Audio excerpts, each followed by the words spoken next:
Hey, I'm Jenna May. I study nutritional sciences here at UT and I'm in my senior year, so one of the lucky ones that get to ride right after graduation. Following graduation, I want to be a dietitian, hopefully in either bariatrics or sports nutrition.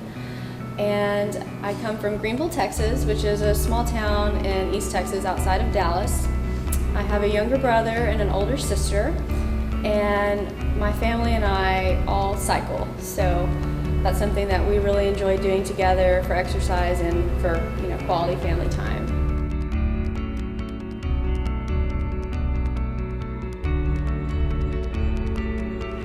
So, like most of my teammates, I've been affected by cancer a lot in my family, unfortunately.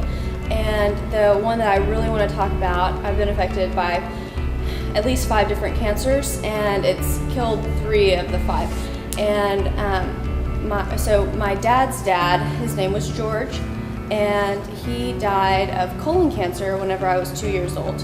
And so I don't have any recollection of him. So it's kind of weird calling my own grandfather by his first name, but I don't know him as anything else.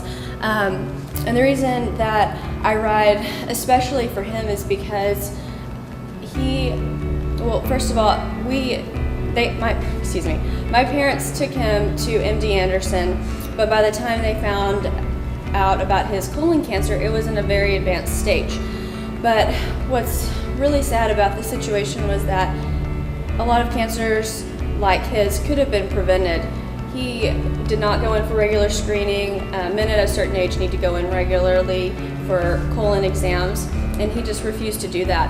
And he didn't take the initiative to educate himself about proper cancer awareness, and it ended up killing him. And my dad has told me stories about taking him to MD Anderson and seeing just the huge number of people that were coming in there just trying to grab what days that what they could do for them. And unfortunately for George, there really wasn't anything by the time he got there that they could do for him.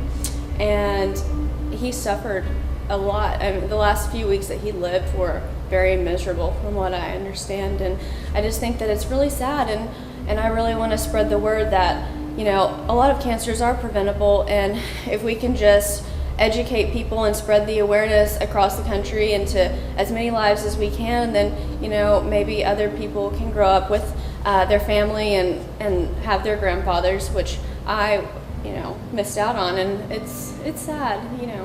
So that's one thing that I really want to do is just help teach that go in and check yourself regularly, because I don't want people to suffer. Nobody does.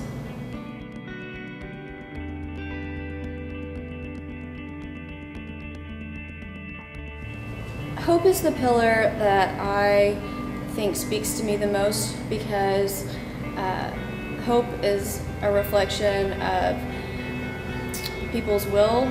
So without hope, when people lose hope in situations as terrible as cancer,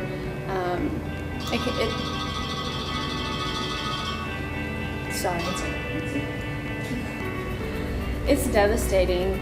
And it's hard enough whenever that happens. Whenever people lose hope, it's much easier to almost give up and feel like, there's no way to get through it. And what we represent, me and my teammates, I don't have cancer, and a lot of my teammates, have been affected by cancer, but we don't specifically have it. But we have the hope for all of those people that we ride for. And as we're cycling across the country, we want those people to know that we're struggling with them on a daily basis, because we want them to fight it and get through it.